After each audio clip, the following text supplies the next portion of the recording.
بینەرانی قەدرگرانی کوردستان 24 کاتتان باش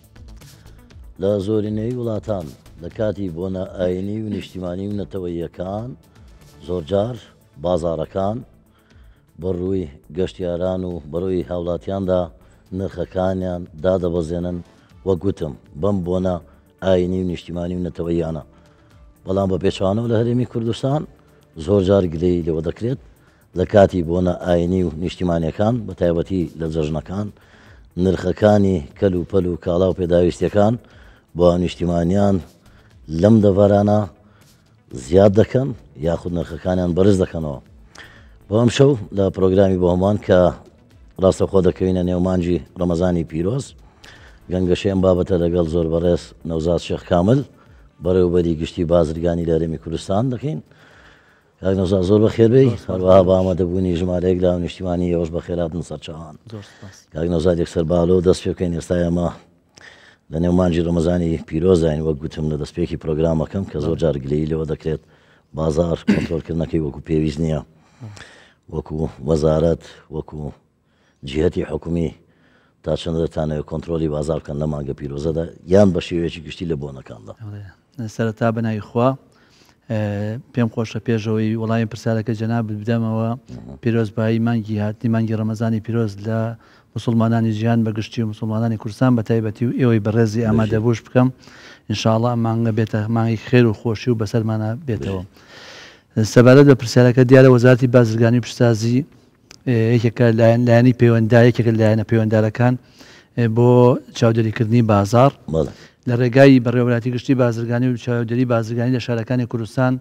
نەک ئێستا لە مانگی ڕەمەزانە بەڵکو بەردەوامی لە ناو بازارداین بەڕێوەبەرایەتێکی تایبەتمانەیە لە هەموو شار و شارۆچکەکان ئەم بەڕێوەبەرایەتیانە لیژانی بەردەوامیان هەیە بۆ ناو بازار سەردانی بازار دەکەن لە نرخ دەپرسنەوە لە کوالتی کاڵا دەپرسنەوە لە پاکوخاوێنیش کاڵاکانیش دەپرسنەوە بۆ مانگی ڕەمەزانیش بە دڵنیاییەوە هەر وەکو جەناب باسێک کرد خواست لەسەر کاڵا زیاد دەبێت چونکە بەکارهێنان زیاتر دەبێت بۆیە هەندێک لە بازرگانەکان زۆر جار ئێستقلالی ئەو خواستە دەکەن کە تاکەی بیانەوە ئیستیقلالی ئەو خواستانە بکەن بۆ لە بەیەکجاری بنە بڕ بکرێت بازرگانێک بۆ بتوانێت ینی لە کاتێکدا حکوومەت بمبورە حکوومەت هەموو ئیجراعاتێکیش بکە بەڵام بازرگانێک هەر چاوی هێندە قەیم بێ لەگە ڕێزم بۆ هەم بازرگانەکان بەشێشان چاوی هێندە قەیم بێ بتوانێت قۆڕغی بازارکە یان بی قۆزێتەوە بۆ لە هەموو دنیادا کاکسێن هەیە ینی ئەو تۆ بدێ لە 100% کۆنتترۆلی بازارکەی بەوەی کە نرخ لە جێگیرکەیت یا نرخ سابتکەی بە تایبەت لە وڵاتی ئێمەشدا کە ئێمە بەرەو ئابری لیبراڵە ڕۆین ئابری بازارە اشتراکی نییە بڵێن نرخەکان تەسبی دەکەین و ئەم نرخە زیاتر نایە بەرز بێتەوە بۆ یەکێ بڕکی هەیە لە بەرزدانانی نرخدا بەڵام کاتێک کە بارودۆخێکی ینی بۆنەیەکی نەتەوەی یا ئاینیان شتێ پێشەوە پێداویستەکان زیاتر دەکڕێن و خەڵک زۆرتر خواستی لەسەرە هەندێک لە بازرگانەکان هەندێک لە خاوەن مۆڵ و مارکێتەکان ئیستیقلالی ئەو خواستە دەکەن دەیانەوە قازانجێکی باشتریان دەستکەوێ ئەو قازانج بەدەستکەوتنە بمبورە ئەمجارە ئیجراعاتی تون دەکەن لەگەڵیان بۆ ئەم مانگە یان ئەوتە بەردەوام ببن. ئێمە بە ساڵانە کە پێش مانگی ڕەمەزان هەر پێش بۆنە ئاینە و نەتەوەیەکانیش کۆبوونەوەی خۆمان بە بەڕێوەبەرەکانی چاودێری بازرگانی دەکەن پێنجشەم سێشەم کۆبوونەوەیەکمان کرد لەگەڵ هەموو سەرجەم بەڕێوەبەرەکان بە ئامادەبوونی جەنابی بریکاری وەزارەت بە کاروباری بازرگانی کاک سەرور هاواری لەو کۆبوونەوەیەدا کۆمەڵی ڕێنماییماندایەوە بەڕێوەبەراتی چاودێری بازرگانەکان لەگەڵ بە هاوکاری لەگەڵ لیژنەکانی قایمقامەت و ئاسایشی ئابووری لە شارەکانی کوردستان کۆمەڵی ڕێنمایان کە پێویستە بە جددیەکە پێویستە بە زووترین کات لیژانەکانیان فراوانکەن ڕەنگە ئەگە لە کاتەکانی ئاساییە ڕۆژان دوو لیژنەی ئاسە لیژنیان هەبوو بێ دەبێت ئێستا لیژنەکانیان بکەن بە 6 لیژنە بۆی بتوانن زۆربەی مۆڵ و مارکێتەکان و گەڕەکان کۆنتترۆل دەسەڵاتی دادوەری و یاسا چەندە بەتاکید دەوەی ئێمە لە بەپی ڕێنمایی ئێمە ئەم کارە دەکەین کە لە وەقایع بڵاو بۆتەوە لە وەقایع کە بڵاو بۆتەوە ڕێگایان پێداوین کە ئێمە سەردانی بازار بکەین و لێ پێچینەوە لە نرخ بکەین لە کوالیتی کاڵەکان بکەین و لە پاک و خاوێنی هەڵگرتنی کاڵەکانیش بکەین لەو ڕوانگەیەوە ئێمە خەریکی ئەوین بە لیژنەکان سەردانی دەکەن و چاودێری دەکەن. کاک نەوزاد ئێستا کۆگاکانمان لە هەرێمی کوردستان یان ئەمبارەکان بۆەوەی کە لە کاتی پێویستدا خوا نەخواستە لە کاتی شەڕدا لە کاتی هەر ناخۆشێک یان قەیرانێک ڕوو لە وڵات بکات ئەمبارەکان بای ئەوەندە خۆراک و پێداویستی تێدا هەیە بۆی تووشی قەیران نەبین. بڵێ سەبارەت بە دوو جۆر کۆگامان هەیە کۆگایەکیان بەشە خۆراکی مانگانەی هاوڵاتیان تێدایە کە لە ڕێگای وەزارەتی بازرگانی عێراقەوە بەشە خۆراکان دابین دەکرێت و لە ڕێگای بریکارەکانی خۆراکەوە دابەش دەکرێت ئەوە ئێمە ئەتوانم ئێستا ئەوە بڵێم کە بەشی 2 مانگ تا 3 مانگ لەم کۆگاکانمانە مواد هەیە بۆ دابشکردنی بەشە خۆراکی بەردەوام لە ڕێگەی بریکارەکانەوە بەنسبەت کۆگاکانی کەرتی تایبەتیش ئێمە لەسەر جەمشار و شارەشەکانە کۆگاکان لای ئێمە تۆمار کراوە دەزانین لە چ کۆگایە چ خۆراکێکی تێدایە بجۆری خۆراکانیشمان لایە ئێستا دەزانین ئێمە تقریبن ئەتوانم بڵێم ئەگەر ئێستا هەموو دەواازەکانیشدا بخرێن ڕەنگە بای 5 تا 6 مانگ خۆراک لە ناو کۆگاکانی هەرێمی کوردستاندا هەبێت کە ئەمە مای دڵخۆشیە لە کاتی کۆرۆناشە ئەوەمان ڕاگەیان ئەوش بەداتا قسەمان کرد ئەو ماوەی کە هەموو سنوورەکان داخران توانرا ئەو کاڵایانێک کە لە ناو کۆگاکاندا بوون بەکاری بهێنەوەی و نەمانهێشت زۆر پرسیارشکرد لێ بکەم ئیجابچینە لای هاونیشتیمانیانی بەڕێست کەواتە بۆچی بازرگانان لەم کاتانەدا کە ئێستا ئەمبارەکان یان کۆگاکان پێداویستمان هەیە بۆی 6 مانگی دیکەش ئەگەر قەیران بێ بۆچی نرخەکان بە ئارەزی خۆیان ئاڵوگۆڕ پێ بکەن هەروەکوتم پێویستە بە خواست و خستنە ڕۆکەوە ئێوە کاتێک بازرگانێک بزانێت کاڵاکەی خواستی لەسەر دەفرۆش ناکرێ وەکو ئەوەی کە لە ڕابردوو لەسەر دەرمان کرا لە ناو هەرێمی کوردستان ئێستا دا و دەرمان ئەگەر ستیکەری نەبێ بە هاوڵاتی وتراوە نەیکردن چونکە هەمووی یەک نرخە ناکرێ ئەزانی چۆنا ئێمە ئەمەلیەشی هەندێک بازرگان کاکسیان ڕەنگە بیر لەوە بکاتەوە قازانجێکی کەم خاتە سەر کاڵاکەی لەو نرخێکی نرخ ینی قازانجێکی زیاد کەمتر بکات لەوەی هەندێکی شێ دەوێت قازانجێکی زیاتر بکە جا تۆ گەر بێت و تهدیدیکەی بڵێ ئللا ئەم کاڵایە بدەی بە 5,000 دینار مەسەلەن کاڵایەک بای 5,000 بێ ڕەنگە بازرگان حەسکا بیا بە 4,000 دینار قازانجەکەی کەمتر بێ بەڵام بفرۆش بۆیە بە خێراتر دەفرۆشێ بۆیە ئەو تهدیدکردنی نرخە تۆزێ قورسە چونکە ئێمە هەوکوتم ئابووری بازارڕە ناتوانین تهدیدی بەڵام ئێمە متابعەت دەکەین کاتێککە دەچینەوە مارکێتەکان سەری مەنەفێستی ئەو کاڵایە دەکەین بزانین نرخەکەی بە چەند کڕوێتی کابرا ئەو خاوەن مۆڵە ئەگەر بزانین نرخەکەی زیاد لە پێویست بەرز کرێتەوە بە دڵنیایی و ئیجرات دەکەین و دەیان ئیجراتیشمان لەگەڵ ئەو بازرگانانە کردووە کە نرخی کاڵایەکیان زیاد لە پێویست بەرز زۆر باشە با بچمە لایەوە بە ڕێزانە کەرەمکە یەکەم تەش بازارەکان زۆر گران دەبیتن ئەشیاکان زۆر گران دەبیتن و نسبەت لە ژنەکانی هەولێر تایبەت هەولێر ئەو دیوچوونەی نییە ڕۆژانە سەردانی بکەن خەڵکەکە بڕۆ ئەو دوکانەی ئەشیاکە مەسێ بە 5,000 بڕۆ تەنشوی نەفسی بابەتە نەفسیشتە بە 7,000 ئەوە یەکەم بابەت دوام بابەت کواڵیتی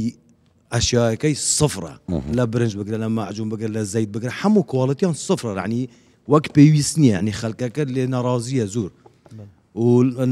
دیچوون بخواستە مانگی ڕەمەزان حەبڕ و ناو بازاری هەموو شتەکان بە کەیفی خۆ ئەفرۆشن کابرا شەڕی دروستەکەن هەموو شتێکی دروست بە دەرفەت گەین بە ڕێزەکانی دیکە ئەگەر پرسیارتانەیە کەرەم کە خاتم زۆر مەمنون کە ئەو دەرفەتتان بەێمەدا بە خێراتنی مامۆستا دەکەم بەڕاستی لە تایبەت مانگا ڕەمەزانێدا زۆر فەرق دەکەویتێ لژنەش بە یعنی توندی چاودێری ناکاتن با ڕژانە تەنها دەمەوێتن مانگانە یعنی خەڵک دەیەوێن مانگانە بە توندی با مانگانە بیتن مانگی ڕەمەزانێ هەموو مانگەکانی جژنی قوربانە جارێت نەورۆزت هەیە تایبەت مانگا ڕەمەزانێ بە دەرفەت ئەزانن بە دەرفەتێک ئەزانن یعنی شتەکان هەموو زۆر گیرانە بیتن خەڵکی فەقیر هەیە ئێستا لە ڕەمەزانێ ماڵ هەیە لەوانەیە خۆرمای نەبی بانگی پێ بشکێنی یعنی زۆر تشتێکی زۆر خەلەتە تایبەت لای بازرگانی و دەبی دوواداچوونەکە توندی بێتەکردن دەستخۆش کەسیدی هەیە پرسیارەکەبی باش ئەو بەڕێزە گلەی لە لێژنەکان بوو وەکو پێویست چاودێری چڕ ناکەن سپاس بۆ پرسیارەکانتان دەستان خۆش بێ دیارە ئەوە لە خەمخۆریتانە بۆ هەم بۆ خۆتان و بۆ هاوڵاتیانیش بە تاکید ئێمەش ڕەنگە وەکو پێویست نەمانتوانی بێ بچینە هەموو مۆڵ و مارکێتەکان و هەموو گەڕەکان و هەموو شار و شارشکەکان هۆکارەکەشی بۆ دەگەڕێتەوە ڕەنگە لیژنەکانمان کەم بێت ئەو میداکەی کە دانراوە بۆ بەڕێوەیاتەکانمان کەم بێت و نەمانتوانی وەکو پێویست سەردام بکەین بەڵام ئێمە هەمیشە وتومانە هاوڵاتیان ڕۆڵی کاریگەریان هەیە لە وریاکردنەوە و هۆشیارکردنەوەی ئێمەش و خەڵکیش بۆیە لە کاتی سەردانتان بۆ مۆڵ و مارکێتەکان بۆ ئەو شوێنانەی کە دەچن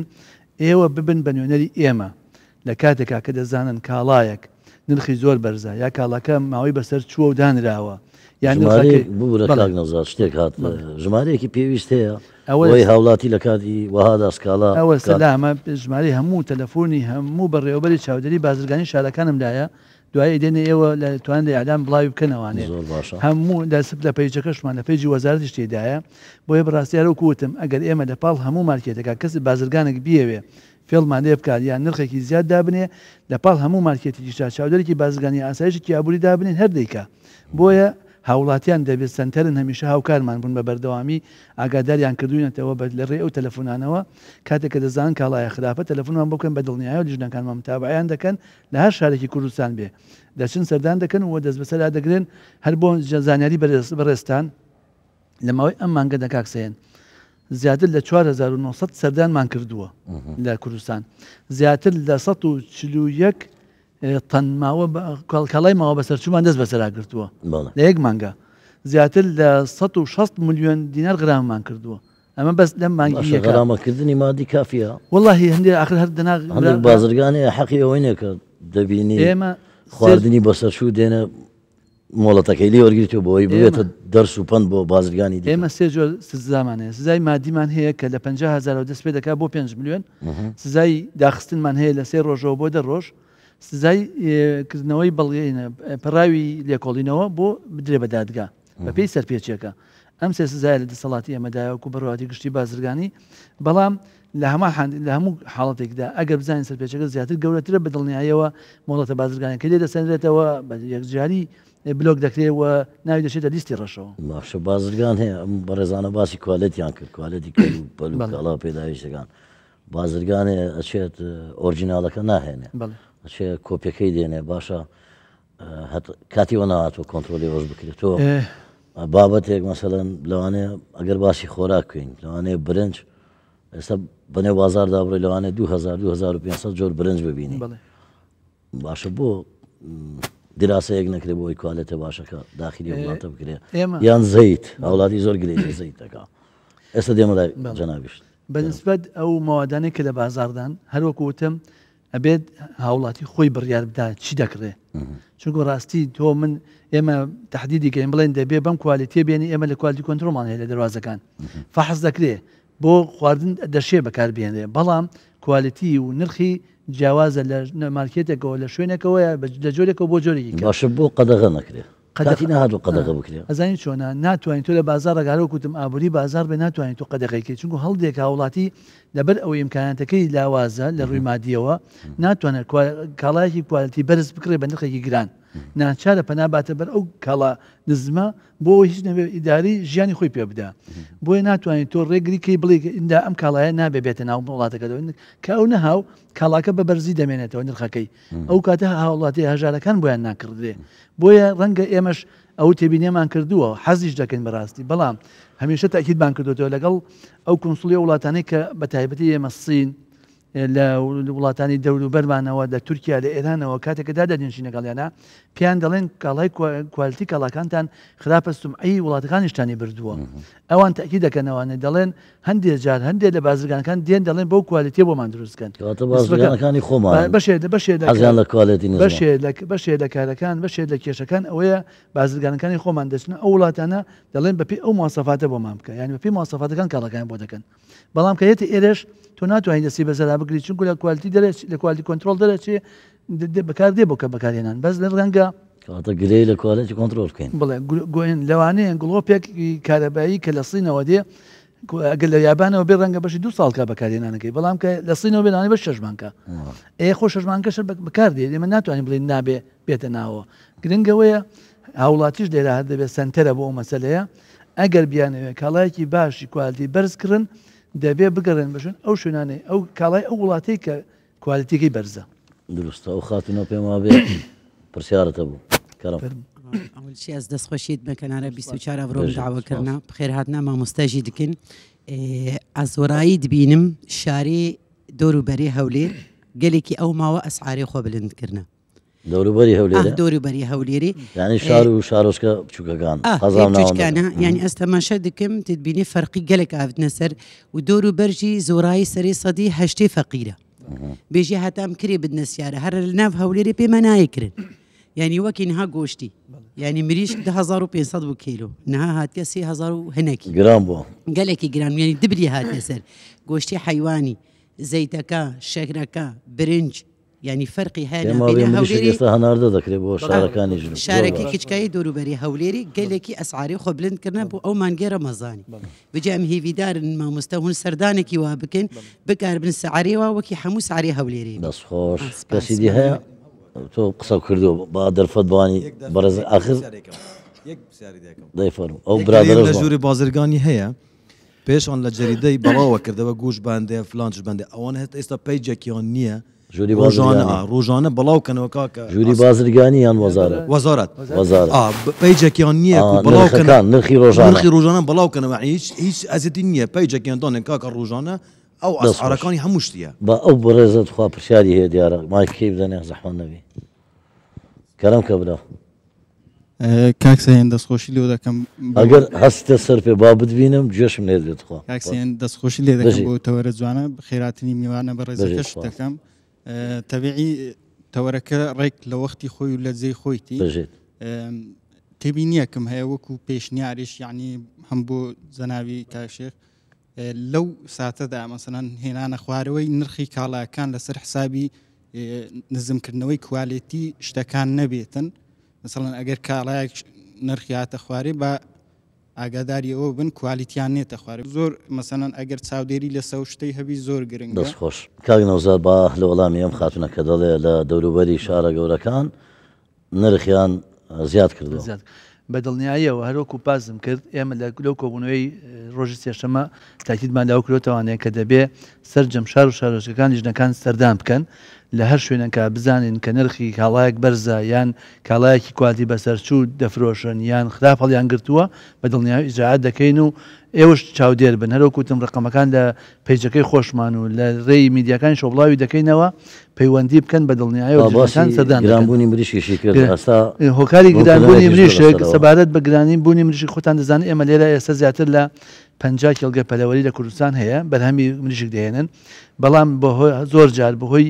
ئێمە بەرهەمی خۆمان لە توانای خۆمان زیاتیان مەسن پێداویستی خۆمان ئەتوانین زیاتر بەرهەم بهێنین توانای ئەومان هەیە بەشێکی دەمانەوە بینێرینە ناوەڕاست خۆی عێراق زۆر جار ڕێگری لێ دەکەن کاتێک کە ئێمە ڕێگری لە ناردنە دەرەوە دەکەین بچێتە ناوەڕاست خۆی عێراق لێرە نرخی مریشکەکان بەرز دەبێتەوە تێچووی بەرهەمێنانی مریشکیش زۆر بەرز بۆتەوە ئێستا کڕێنی علەف و کارەبا و ئەلۆ بابەتانە هەندێک جار ئەو بەرز و نزمێ ڕوودەدا بەڵام لە ئێستادا کێلگەی پەلەوەری زۆر هەیە بە تایبەتی لە مانگی ڕەمەزانە لەگەڵ کێلگە پەلەوەریەکانیش کۆبوونەوە کراوە کە تا بۆیان دەکرێت دەبێت نرخ نێڵن بەرز بێتەوە هەر کاتێکیش زانیمان نرخ زیادە پێویست بەرز بێتەوە ناردنەرەوە ڕدەگرین بۆ ئەوەی نرخ دابەزێت ئەوبرا بەڕێزە پرسیارێککەی کردوتی بۆ وەزارەتی بازرگانی نرخی ڕۆژانەتان نییە بە لیستێک بڵاویکەنەوە ئێمە هاوڵاتی ئاگادار بێ ئەمڕۆ بۆ نمونە برنج ئارد شەکر کیلۆی بە چەندە ئەوە ئێمە ڕۆژانان ئەو نرخانەمان بۆ دێ لە بەڕێواتی چاودێری بازرگانی شارەکانەوە دەدێتە قایمەت و هەموو شارە ئەو شوێنانەی کە پێویستن لە پێیجەکەی خۆشمانە ئەوە بەڵێنت پێ دەدەم ڕۆژانە دێنێرینە پیجی بە وەزارەتی بازرگانیمان هەیە لە گۆگڵ بنووسن وەزارەتی بازرگانی پیشسازی بە کوردی لەوێ دادەبەزێن ئینشاءڵڵا هەم ژمارە تەلەفۆنی بەڕێوەبەراتەکانمان دادەبەزێنین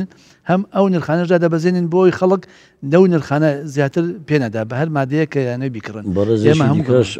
ئەو برا بەڕێزە پرسیارێک گوتی لەسەر بنەمای کاتێک نرخەکان دێتە خوارەوە لەسەر بنەمای کوالێتەکانە بێ ئەگەرەویش ئەو کاڵایانەی کە لە بازاردان هەروەکوتم هاوڵاتی دەبێت هۆشیار بێ زیاتر کاڵایە بکڕن کە کوالەتەکەی بەرز بێ کاڵایە بکڕن کە خاوێن بێ کاڵایە کڕن بەڵام ئێمە ڕێگە نادێن کاڵایەکی نزم بە نرخێکی بەرز بفرۆشرێ هەروەکوتم لە کاتێکا کە دزانیتان ئەو کاڵایە ئەو نرخەیە گونجاونی لەگەڵ یا زۆر بەرزە هەروەکوتم ئاگادارمان بکەن بە دڵنیاییەوە سەردانی ئەو شوێنە دەکەین و ئیجرعاتیشیان لەگەڵ دەکەین هەروەکو ڕقەمەکانم خوێندەوانێ ئێتا ئێسێژ مادەم ئەم ژمارانە هەیە لامان کەواتە خەڵکەکەی ئەوەی استقلالی بازار بکە بۆ ئەوەی کە ئیستقلال کەم بێتەوە دەبێ هاوڵاتیان هاوکارمان بن لە مەسلەیەدا ئەویش لە کاتی سەردانیان بۆ مارکێتەکان بیر لە سەیری نرخی کاڵینەکان کەن مادەی ئەماوەی ئەکسپایر و بەسەرچوون و بەرهەمێنانەکەی بکەن ئەوە زۆر زەرورە بە دەستیش دەی نەبێتەوە هەڵێ دەبێت لە سەری بەدیزەر هەڵکەنرابێت لەسەر شتەکان چونکە ئەوەی کە بەدەست دێدرێت زۆر جار لەوانەیە ئەکسپایر بێ تاریخەکەی بگۆڕن زۆر جار ئەوە بیر لەوە بکەنەوە لە کاشێریش هەروەکو هۆشیارێک بۆ هاوڵاتیان زۆر جار بەشێ لە مارکێتەکان هەمووی ناڵێن بۆ ئەوەی مطلق نەبێ نرخی ئەو کاڵایە لە سەر ڕەفەکەیە کە دانراوە جیاوازە لەو نرخەیە کە لەگەڵ کاشێرەکە بۆیە هەمیشە کە ئەو وەرەقە وەردەگرن لەوێ سیرکەم زان بە چەندێ و بە چەندی لێسەندووی هەندێک جار ئێمە زۆر ئیجاعاتمان لەگەڵ خەڵکانێک کردو کە بەو شێوەیە بۆیە ئەوەش یەکێکە لەو تێبینیانەی کە ئێمە لامان دروست بووە کە خەڵکانێکی ئیستیغلالمان دەکەن و ئیجاعاتیشمان کردووە بەڵام هاوڵاتیان ضرورە کە لە کاتی سەردانیان بۆ شوێنەکان ئەوە بکەن و خاڵێکی کەش کە زۆر ضرورە بۆ هاوڵاتی ئەوەیە کە دەچنە مارکێتێکەوە مەرجنی هەموو پێداویستەکانتان لێ بکڕن بڵێن لەبەرەوەی وڵی تااقەتم لێ بچمە مارکێتێکەوە ڕەنگە بە هەروکوتم مادام ئابووری بازارڕە ڕەنگە لە مارکێتێکەوە نرخ جیاواز بێ بۆ نرخی بۆ مارکێتێکی کە هەر هەمان کوالیتیە هەمان کاڵایە بەڵام لەوانێ 250 تا 1000 نادیشی فەرق بێت باشە زۆر باشە هەمان مارکێت پێش ناکەن ناوی بڵێن با بڵێن لە شاری هەولێریان لە سلێمانیا لە هەڵەبجە کوردستان 4 لقی هەیە 5 لقی هەیە بۆ نمونە پێداویستەکە با بڵێن کراسێکی پیاوانەیە هەمان مارکەیە هەمان یەک خاوەنیە هەر 4 لقەکە کراسەکە لەم مارکێتی ئەولا بە 25,000 لەولا بە 45 لەولا دیسکاونتی بۆ کردەوە هاتۆ 22,000 ئەی کۆنتترۆلکردنی ئەوە لەسەر داشکاندن ئەمەش ئەمەوێ ڕوونکردنەوەی زیاتر بدەم بەڕاستی داشکاندن ئێمە بە پێ هەمان خاوەنە هەمان خاوەنی هەمان کوالێتە هەمان کراسە لە تەنها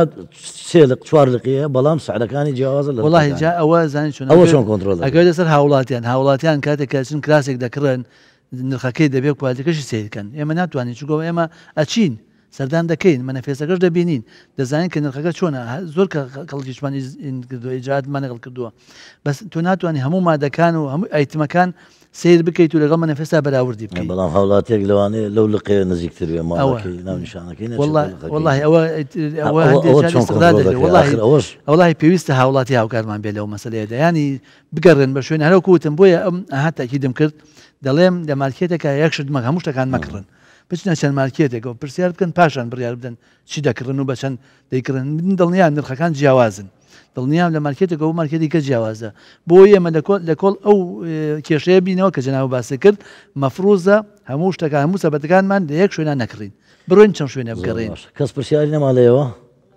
ئەو خاتونە بە ئاخیر پرسیاری ئێوە ئەوی کە بۆ من لێگەڕە زۆر سپاس کە و دەرفەتان بێ بەداوە لەسەر ئەندۆمی ئەوە لەسەر چەند پێیج و سوسیال میدیامان بینی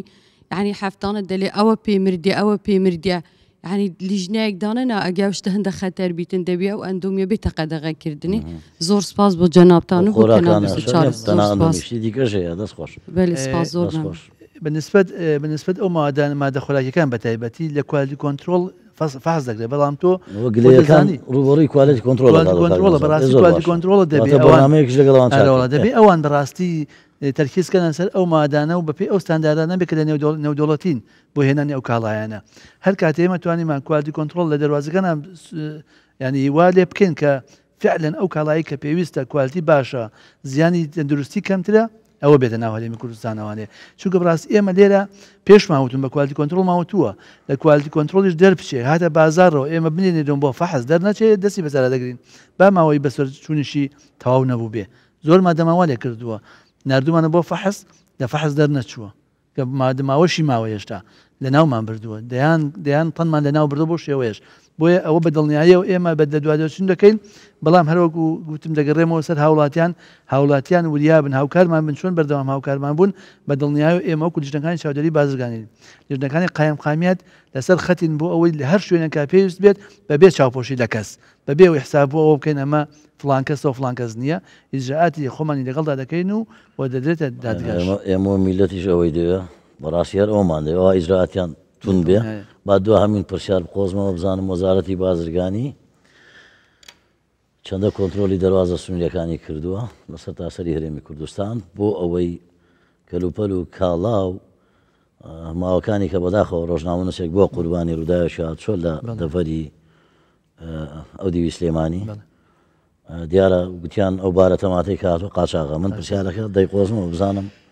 چەندە توانیتانە کۆنتترۆلی دەواازە سنووریەکان بکەن لەسەر تاسەری هەرێمی کوردستان بەبێ جیاوازی بۆی کەل و پەل و پێداویستی بەڕێ قاچاق نێتە ناوەری من. سوپاس سەبارەت بە ئێمە وەکو وەزارەتی بازرگانی کاتێ مۆڵەتی بازرگانیدا ئێمەیە لە بەڕواتی گشتی بازرگانیە ئێمە فۆرمێکمان هەیە کە ئەو بازرگانە داواکە دەبێ و کۆمپانیایە ناسرااو بێت و کۆمەڵی پێداویستی هەیە ناو دۆسیەکەی داهبێ کە مۆڵەتەکەی پێدێن کۆمەڵێ مەرجی خۆمانمان نووسیەوە بۆ کاڵا دەبێم کاڵایە لە کوالیتی کۆنتترۆل دەربچێ دەبێت بە مواسەفاتی عراقی بێ دەبێت ئەم مواسەفاتانی تێدا بێ ئەمجا داخڵ بێ ئێمە لە فۆرمەکە خۆمانە دەینووسین بۆ سیارش بە هەمان شێوە دەبێ لێدراو نەبێ ژێر ئەو کەوتو نەبێ براوە نەبێ هەموو ئەوانە بێ بۆن من ئەمە سەرەتا ئەوت بۆ باسکەم ئێمە ئەرکی ئێمە ئەمەیە کە ئەو مۆڵەتە دەدەین دەبێ بۆ مەرجانە بێ کاتێک کە مۆڵەتەکەی ئێمە لە گومرگ دەچێتە دەواازەکان ئیتر ئەوە دەکەوێتە ئەرکی سەر دەواازە نێودوڵەتەکان وەزارەتی دارایی و کوالیتی کۆنتترۆڵە کە ئێمە بەپی مەرجەکانی ئێمە وەزارەتی ناوخۆ ئەو کاڵایان داخڵکات. ئێمە وەکو پێوەکو وەزارەتی بازرگانی فەرمانبەرمان لە دەواازەکانی نێودوڵەتی نییە پێیوەستە بە وەزارەتی دارایی و کوالیتی کۆنتترۆڵەوە ئێمە تەنها مۆڵەتەکە بۆ مەرجانە ئێمە ئێستا نووسنگە دەخریکی نووسنگە دەکەینەوە لە دەواازەکان. سپاس بۆ نەوزاد شێخ کامل بەڕێوەبەری گشتی بازرگانی لە هەرێمی کوردستان سپاس بۆ بەشکە ئامادە بوون لە پرۆگرامی بۆمان سپاس بۆ بینەرانی قدرگرانی کوردستان 24 کە تاوەکو ئێستا بە دیار ئێمەوە دانیشتون هەمیشە باشە.